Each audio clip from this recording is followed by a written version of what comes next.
didn't have any drugs in my system. There were no drugs. So he said it sounded like a DMT trip, is what he thought. And I was like, well, I didn't take any DMT. I didn't have any drugs in me. It was like I was fine one minute, and the next minute it was this sensation of course, I've never died before. And I mean, how can you know what death feels like? But I believed I died. Today's video is brought to you by Morgan & Morgan, America's largest injury law firm. If you've ever been seriously hurt, your injury could be worth millions. Morgan & Morgan doesn't settle for lowball offers. They've achieved some of the largest verdicts in recent months, like $26 million in Florida and $12 million in Philadelphia, far exceeding insurance offers. Their fee is absolutely free unless you win. Morgan & Morgan is committed to fighting for you if you become their client. If you've been in an accident, you're only a few clicks away from potentially changing your life. You can check out www.forthepeople.com/theotherside to submit a claim today. Morgan & Morgan will fight the compensation you deserve if you become their client. And remember, fighting big companies requires a big law firm. Morgan & Morgan is ready to take on insurance companies of any size. You can check out Morgan & Morgan today at www.forthepeople.com/theotherside or click the link in the description below. Don't wait. Take the first step toward protecting your rights.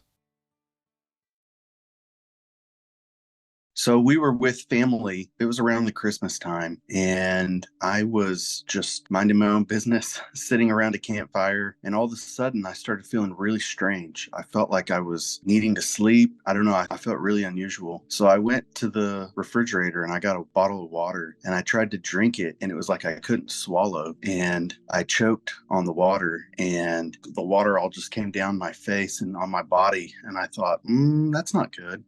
So I just thought, well, I just need to go lay down. So I went upstairs and I laid down, and my wife came to check on me. She looked at me really funny and she said, "Are you okay?" And all of a sudden I thought, no, I'm not okay. So she hugged me, and then all of a sudden I felt this strange feeling. I've never had it before or since. I felt like my soul or my spirit or something was like escaping out of the top of my head. And it was like I couldn't hold it in. And I was trying really hard, but I couldn't do it. So she said, maybe we should go to the hospital. And I said, yeah, I think that's a good idea. So I go to the car, and my sister sees me coming downstairs and she says, "Micah, are you okay?" And I looked at her and I said, "I don't think I'm okay. No, we're going to the hospital." And she said, "Sit down." And I sat down, and all of a sudden it was just like I knew I was dying. I don't know how to explain it other than I just knew that whatever makes me was escaping out of my body, and I couldn't stop it. And a lot of my family around me, and I was just telling them I loved them. And I felt this real sense of sadness because I wanted to tell them how much I loved them. I knew that the seconds were ticking away, and I knew that my time was just about finished. And then all of a sudden I fell to the ground. As I'm laying on the ground, I'm completely unconscious. I have no idea what's going on. And my sister is smacking me on the face, is what they told me. And eventually I woke up,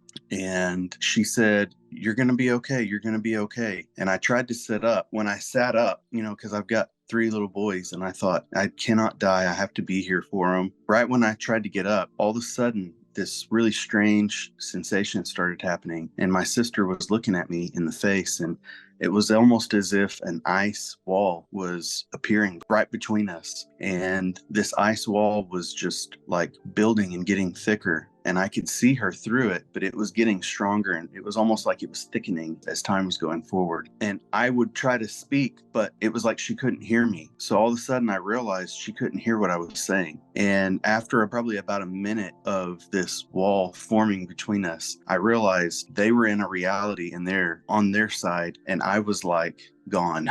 I was like in my own space, and I was talking, but nobody could hear me. So at that point, I was totally out. From this forward, I don't know what happened. My family says that I passed out, and they said I was laying on the floor and they were trying to get me awake, and I was completely non-responsive. And so they had called the paramedics, and they had called the ambulance to come and get me. They say it took about an hour for the paramedics to get there because we were out in the country. As far as I know, I was like non-responsive for probably about 2 or 3 hours. And they took me to the hospital, and they ran all kinds of tests on me. They ran drug tests, alcohol. The doctor thought maybe I had gotten some kind of mega dose of some kind of really powerful drug. is what he thought maybe happened. But I didn't have any drugs in my system. There were no drugs. So he said it sounded like a DMT trip, is what he thought. And I was like, well, I didn't take any DMT. I didn't have any drugs in me. It was like I was fine one minute, and the next minute it was this sensation of course, I've never died before. And I mean, how can you know what death feels like? But I believed I died. Like, I really believed it. And when I came at the hospital, I genuinely believed I had died. And during that time when I was out of my body, because that's what I would describe it. When that ice wall started forming, I was standing in this void, I guess you could say, and this ice wall was in front of me, and I was just standing there kind of alone. I wasn't afraid. I was just there. I was just standing there, and I only stood there for probably maybe 30 seconds, maybe a minute or less. And then all of a sudden I started getting sucked into some kind of vortex, some kind of it's really hard to describe. It was like there was a waterfall of information. When you have a fire hydrant, you hear the term drinking from a fire hydrant. It was like there was this fire hydrant of information coming at me at just really rapid speeds, and I could see different people and personalities. It was just all kinds of information. There was light. That happened for not real long. That was probably, I would say, maybe 30 seconds to a minute, something like that, where I was in this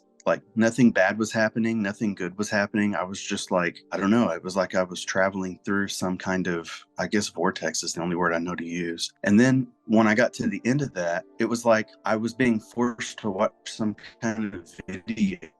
There was some kind of entities. I couldn't see the entities, but I knew they were there. And they were making me watch this video. And I haven't talked about this very much because I have felt like this is like a mind virus. They were trying to get me to believe something that wasn't true. And I don't think that all of these entities that people experience are benevolent. I think some of them could be, but I think the ones that I experienced were not benevolent at all. And they were giving me these ideas and these things that were just really absurd. And maybe I shouldn't say that because some people might believe it, but I'm not being negative about what other people believe. They were telling me that we're all God and that we're all connected to this same intelligence. And they were telling me that every person is the same being, like deity. They were telling me that we were all the same person.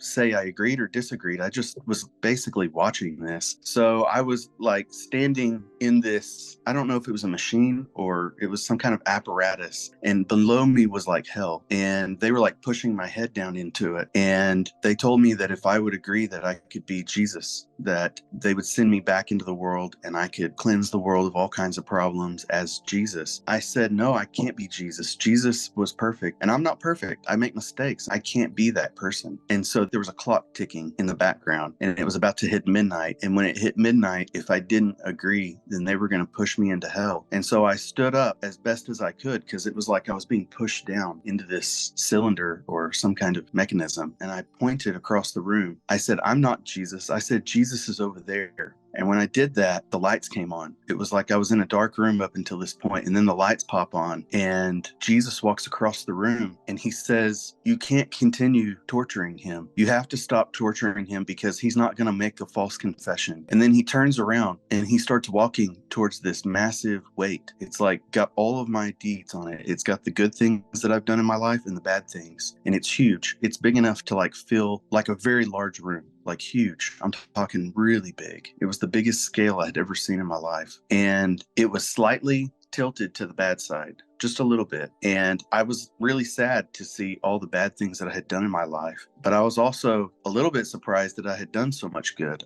I thought, well, it was a moment of bittersweet, wow, I did a lot of good stuff. But I was I really did a lot of bad stuff too. And he went and he took one weight from the bad side and he moved it over to the positive side. And then it was completely balanced, perfectly balanced. And then he turned around and for the first time, he looked at me and he looked at me right in the eyes and he said, you're forgiven. And when he said that, I'm a little embarrassed what my response was. I said, that's it. And he kind of chuckled and laughed and he said, that's it. And I had just gone through this intense moment. I don't know if I was being tested or if they were trying to get me to make a false confession, or I don't know exactly what was happening, but I just went through this really intense experience. And then all of a sudden it's the lights are turned on. The first part, of what I experienced it was like a false reality. It was something that was being presented to me to test me to see if I would believe these things. And then when I rejected it and I said, no, it's all about what Jesus has done, it was like the curtains went back and he was like, you passed the test. And then he showed me that I was forgiven, and that was overwhelming. That was an overwhelming experience to realize that there is forgiveness for each other. And so right after that happened, he put his arm around me and we started walking together, and he started telling me things, and he actually was laughing with me. And he said, I can't believe that anybody would think that you could be me. And I said, well, I never believed that I could be you. I didn't want to be you. I was just trying to be me. And when you're in this space, you don't talk with your mouth. Like, you're not speaking with words. It's like his ideas were going into my head. So we weren't having communication like normal communication. It was like, I guess, telepathic. He could say more than just like a word or two. It was like whole ideas were coming into my head. And so this is the part that's hard to describe, because I got a lot of, I would call like a download. I got a lot of information very quickly. And there were a lot of things that he said to me. And one of the things that he showed me was that the reason I was being accused, or they were trying to get me to say that I could be Jesus, was because I hadn't relied on him in my life. I had tried to be the Messiah in my life, and I had tried to fix all the problems, and I had tried to not rely on his strength, but I tried to rely on my strength and my abilities to make things work. And so there were a lot of things that he helped me see that were really helpful in helping me understand what had happened to me. And he laughed with me a little bit, and he said, I can't believe that anybody would think that you could be me. And I was like, yeah, that was really strange. And he just said it was a misunderstanding. And he said, I knew that you didn't think that. And then he said, I'm going to send you back into your body. You're going to go back into your life. And he said, it's going to be painful when you go back into your body. So it was kind of understood from the very minute that I showed up that I didn't really want to be there. I didn't mind being there. I was there. But like I was saying earlier, there's like a telepathic communication that's happening. Like you speak through how you feel, and everybody just understands how you're feeling. And so it was understood. My intention was to go back. I wanted to be there for my family. And Jesus didn't have to ask me if I wanted to go back. It was like he knew 100%. He didn't ask me. It was like understood. I want to go back. And so we had this understanding as we were walking together. It was like we were kind of getting on the same page in that short time that we walked together. We understood how we both felt. And I understood that he was going to send me back. And he understood immediately that I wanted to go back. Now, did I have a choice to stay? Maybe. I might have had a choice, but that wasn't even on my mind. What was on my mind is I would like to go back and be there for my family. And he was like, okay, I'll honor that, and I'll send you back to your body. He told me, he said, your highs are going to be higher and your lows are going to be higher. And what I understood that to mean, as you go back into your body, he was telling me that, I would feel good and then I might feel bad, but those lows would get higher, and eventually I would feel back to normal. And that's true. That's what happened. And when I initially went back into my body, I wasn't fully coherent at that particular moment, but I was looking through my eyes.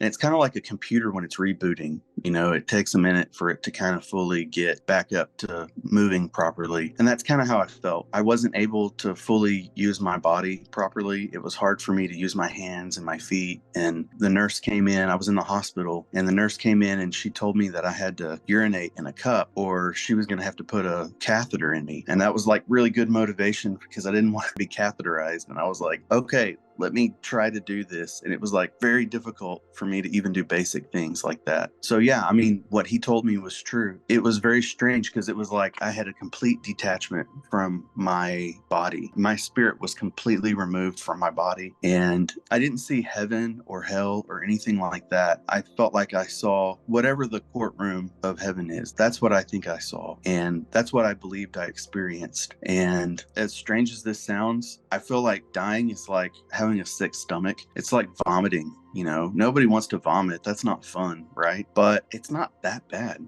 It's not like the end of the world if you throw up. I would say that it was kind of like that. Is it fun? No, of course it's not fun. It's not something that I would want to do. But at the same time, it probably relieved a lot of fear, a lot of anxiety about death. I'm not afraid to die. I want to live for my family, and I want to live to do good. I want to do good in the world. I think that was the key takeaway for me, was when I saw all of my good deeds and all of my bad deeds. And then I saw that I was forgiven. When I came back, I want to forgive. I want to live with kindness. Like, I don't want to put any ugliness or any terrible things into the world. Like, I want to, the next time I go back, I want there to be a lot of good deeds on my good side. And I want him to be able to say, you did a good job and I'm proud of you. And when I die, it's okay. I'm not afraid to die. So I would say that this experience, it strengthened my faith in God and Jesus. And I would say that it helped me to realize that there are lies in this world. There's lies and there's truth. And sometimes it's hard to tell the difference between what is truthful and what is not truthful. And I think, that could lead us down a rabbit hole, because, there's different people who judge truth differently. I don't want to be the judge of truth per se, because I'm just a business consultant. What do I know? But my experience helped me to see through what I think are the lies, that we're not necessarily the same person living out the same reality, and in different perspectives, and I rejected that when I felt like they were demons trying to get me to say these things and to say that I could be Jesus. And when I pushed through all of those lies, it was almost as if I was rewarded, and it was like Jesus was like, you passed the test, you did it.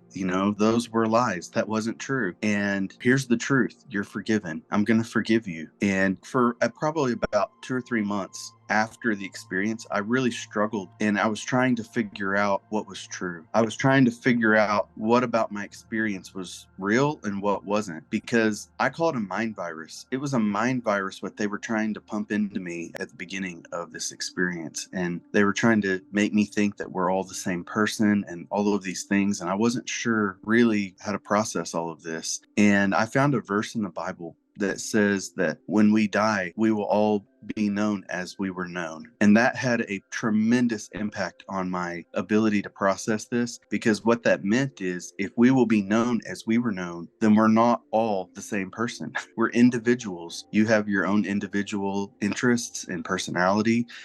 And I will be known for as I'm known. I will be an individual who is me. I'm not connected to some ethereal computer up in the sky.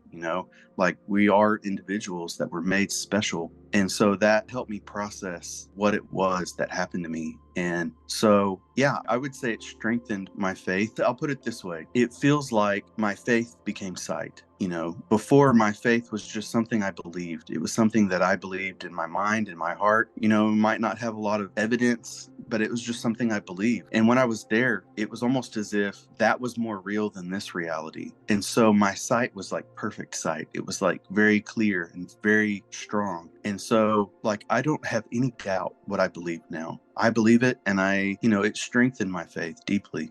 I don't have anything necessarily, that I would say other than I feel like my experience has helped me to see that Jesus is the only way. He's the only hope that we have for forgiveness and for not being tortured by demons for all of eternity, and so I would point people to Jesus. If you don't want to be tortured for the rest of your eternal existence, I would say cry out to Jesus.